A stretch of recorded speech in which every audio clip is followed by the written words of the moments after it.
Hello everyone and welcome back to Dragon Quest VIII. Now, this is ridiculous. I have done several recordings now since we last talked to Valentina, and every single time I have for some reason stopped. I haven't been able to record the video. It's ridiculous. I made sure I started one, and then I wanted to check, and then I forgot to restart it, and I've recorded about an hour's worth of videos at the moment that I've just had to completely scrap because I don't have the video for it. I mean, if I didn't have the audio, I could, just record my voice over it, and that would work fine. But without the video, it's utterly useless. I was going to go back and replay this, but I've just saved my game. I did that in the recording. So, thankfully, however, I haven't actually continued with the main quest. I've just done a little bit of wandering around, and mostly backstory, like a bit of explaining of how the game works. So, today, first off, I'll go through my items and everything. So, I bought some medical herbs for Yangus and the hero. I bought an extra Chimera wing. I got some plain cheese as a reward for doing a quest, or a mini side quest. That was weird. But I can easily show you where that was and how that works. It's just unfortunate I don't have the video for it. This is I'm without words. I just don't know how I've managed this.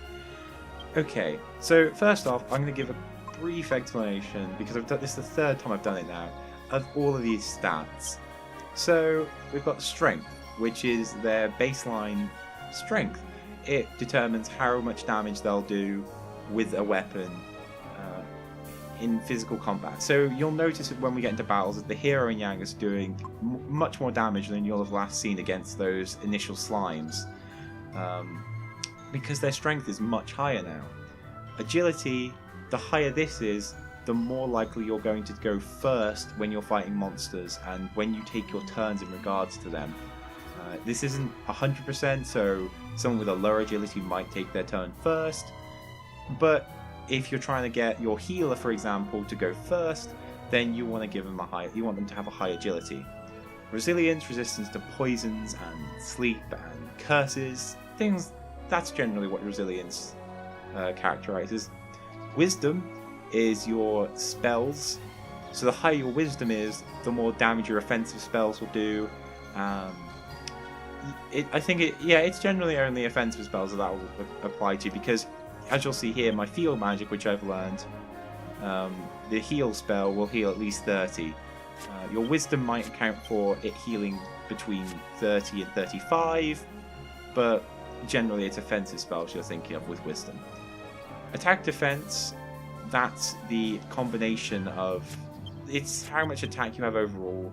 So if I have a look and I remove this sword, you can see his attack's gone down.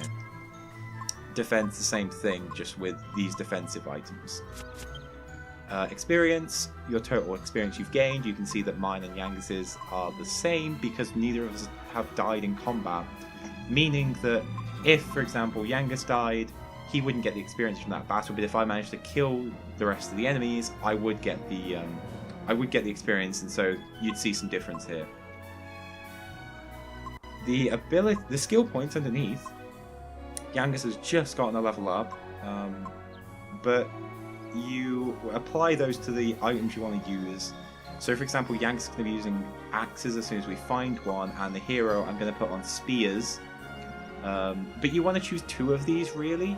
This could be 2 weapons, but generally you're going to be better off if you choose a weapon or no weapon, so fisticuffs if you really want to have a challenge. Choose a weapon, and then I generally do their last one. You see humanity and courage at the bottom there? That's because it gives them extra spells which you'll find useful. Okay, so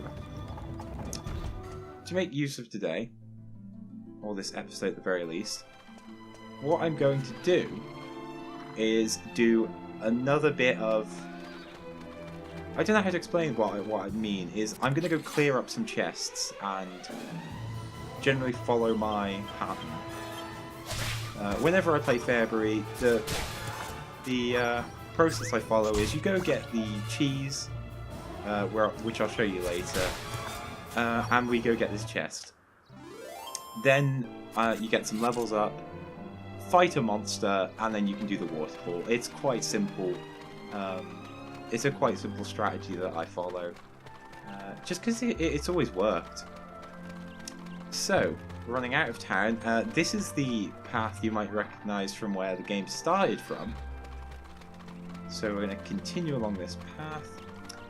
See, you actually encounter less monsters on the paths. Bunny corn and 2 candy cats. I mean, I've showed these monsters 3 times now. It's just a case of not getting recorded, which is just lovely. But at this point in the game, there's not much more you can do to battles apart from just spamming the X button and clicking attack every time. There we go, they're taken care of. So we've received some experience. Oh, great, I've leveled up, so I can show this. So every time you level up, your maximum HP and MP will increase. Sometimes it increases by 0, but that's just a kind of unlucky, and it's just that level. My base stats have increased, so I'll be doing more damage with that sword now, despite the fact the sword hasn't changed. And I've gotten 2 skill points. You might notice at this point that Yangus already is on 6 skill points in axes, and I'm now only on 4 in courage. This levels out later on in the game, but at the start Yangus does get much more skill points than the hero does. So there we go. When you've leveled up their skill points enough, they'll get new abilities and new skills. Okay, here's this chest we want. It's unlocked, thankfully, because at this point you've got nothing to unlock chests. Spam X again.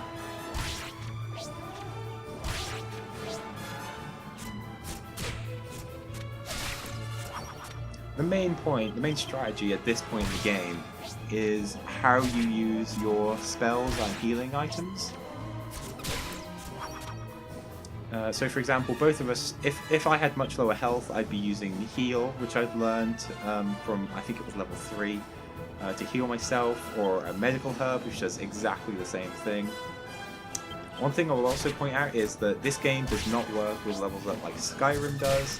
If you level up, your stats won't be fully replenished. So for example, if I gained MP, but I don't have full MP despite the fact I've not used any. There we go, a pair of boxer shorts. Now that might seem like a weird thing to want to get from a chest, however, it's a piece of armor. And a decent piece of armor for Yangus. There we go. So now Yangus has more defense. There are some items, like you've just seen, that can't be equipped to certain characters. This is just to help with balancing, I think. Oh. Okay. I'm not quite sure if that's come up on the recording, but I'm just gonna have to check that I'm still recording. Yep, thank God. I've just had a notification come up in my browser, apparently. God knows what that is. Okay, so you can see that monster running around. That is what I was talking about. That's what all the monsters look like on the 3DS version, to my knowledge. And basically in this game, I'm not sure how this works in the 3DS version. You fight those monsters for coins, and as also a side quest later on in the game. The coins have no purpose, they could just be sold. However, I prefer, instead of selling them straight away, to stockpile them for later on in the game, where the amount of gold they provide is useful. Because generally, throughout the game, the amount of gold that monsters will give you is very, very equal to the amount of prices. Like, you're never going to find yourself having to kill more monsters than you did in the previous town to get the money to buy the items, is what I'm saying. But at one point in the game, the prices do skyrocket for a short period of time, and it's at that point that having a nice reserve of gold you can rely on from the coins is useful.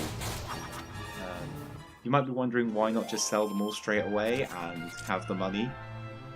That's for the simple reason of if you get wiped out, you lose half your gold, but you don't lose any items or anything like that. So it's definitely better if you can help it to keep your gold in items rather than as gold. Taking slimes out with ease. Right.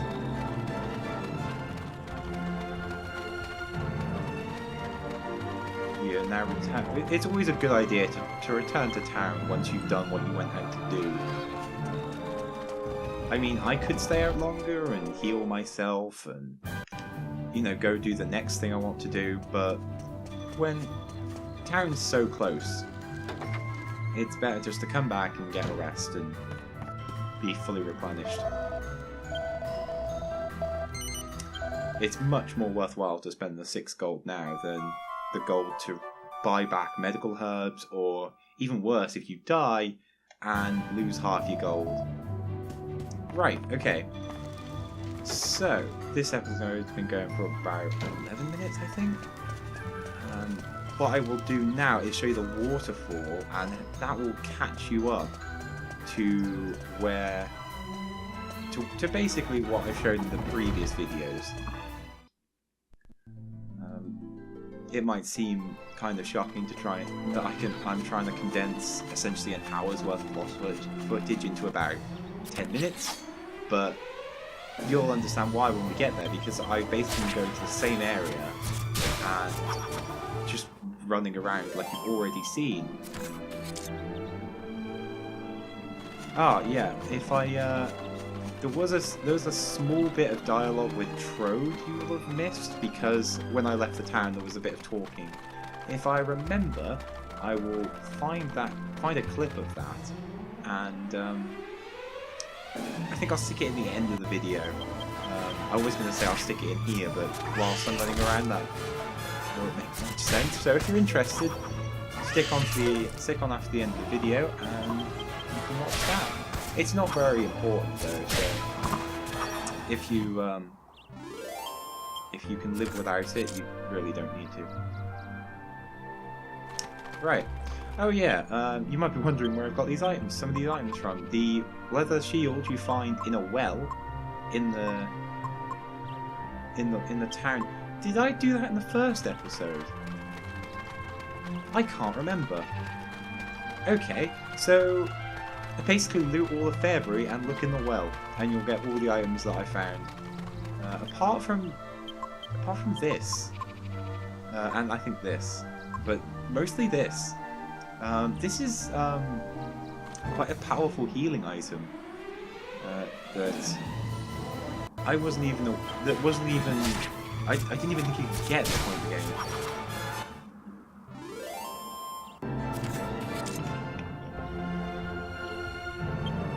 I have to have a drink now.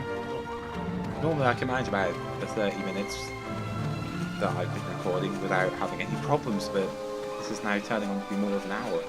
So, okay, that's the entrance to the waterfall cave that we need to go get the crystal ball from, but there's a little house up there, and that's where you get the side quest. Just get boarded by constant random encounters. You get to a point when you've played this game enough that you learn more efficient ways of getting places. So for example, if I wanted to check for a chest, whereas in a normal game you might walk around, I'd pan the camera around myself, because this obviously means that you're not going to enter a random encounter when you don't want to. It's little tricks like that after you've played the game enough you begin to pick up on, because you're so sick of random encounters. Yeah, these slimes don't pose much of a threat now. There we go. If I remember in this, I've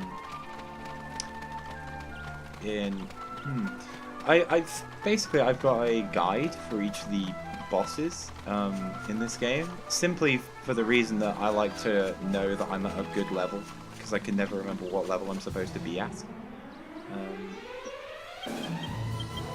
But some people might not want to read that. If you are interested, I will hopefully put the link below. If I don't, someone can remind me. It'd be nice. Because I'm actually recording all, hoping for about 5 episodes of this in kind of before I start uploading the first one. So if that makes sense, that gives me a nice buffer of episodes. Oh. Okay, this is odd. So basically, in this little house, there's normally a guy sitting here, and he's the one you get the quest from. But apparently, once you've done the quest and come back, he's gone. Interesting. So you talk to him, and he says, "I'll give you a reward if you get my tool bag." His tool bag, he does explain this, but his tool bag is right next to that tree, right there. So you walk down the side of this mountain. See a little bridge, I think you can see it, that one. Cross that bridge, and then follow the stream around till you meet the path, and then you can go right to the red tree.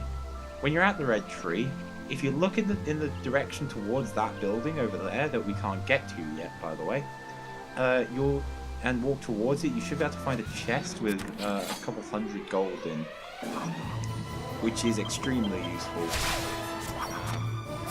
Who wants to say no to free gold? There are some other chests around here. There's if you come out of the exit that we used to go get the boxer shorts, if you turn right down there, there's a chest down there, but there's also a very strong monster, and the item in the chest isn't worth it at this point in the game, at least not to me. There's also another one as soon as you exit Fairbury to your left up the little hill. But that's locked, and we can't get that until a bit later on. Taken. Yeah, I'm thinking I'll start cutting these random encounters out. Because you've seen most of the monsters around here now, and if not, you're going to see a variation of them later on. So what level am I at now? 5. I generally like to be 6 before I enter the cave.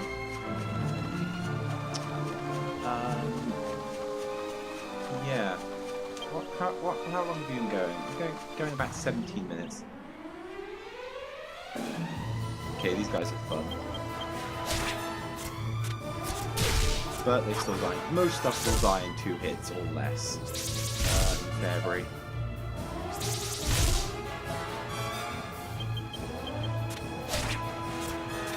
And it still has the usual business of spamming attack. Wheeler casts a spell, so that'll obviously mean I take more damage. Yeah, I just thought I'd show off that Yanglus has learned an ability with his axes, but he isn't equipped with an axe at the moment, so he can't use it. That might not make much sense. Why would I upgrade axes if he's not using one at the moment? But it all comes down to the he's going to be using one later, and it's a much better idea to not put anything in clubs, given he's not going to use a club past this point in the game. Right. So I think I'm going to use... No, we'll walk back to Fairbury. Why are we being lazy? I'm going to walk back to Fairbury, and I think that'll do it for this episode. And then next time, I'll be entering the waterfall cave. Just so I can show you what's in there. None. Oh yeah, I've been put to sleep. That's annoying. Oh, but he's woken me up. You'd still lose a turn, by the way. Even if you get put to sleep, you lose a turn regardless of if they wake you up in that same turn. Okay, so yeah, what I'm thinking I'll do is we'll end the episode when I get back into town, and then next episode I will go into the waterfall cave. I'll show you what's in there, because it is quite a dungeon, and there are some very useful items in there that I think I want to get before getting the crystal ball.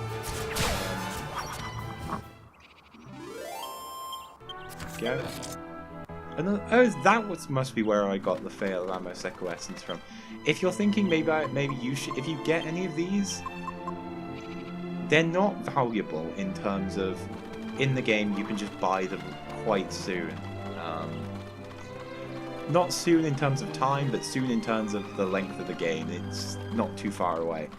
But again, I mean, it's going to heal 60. I don't even have 60 health yet. So if you get them, well, you know, it's good, but I wouldn't say use them unless you're in a really tight pinch and don't have any medical herbs. Right. So I think I'm gonna stay at the inn and then go save my game. But thank you so much for watching. Let's hope this is all recorded properly. If you're seeing it, then it has. And I will see you in the next episode.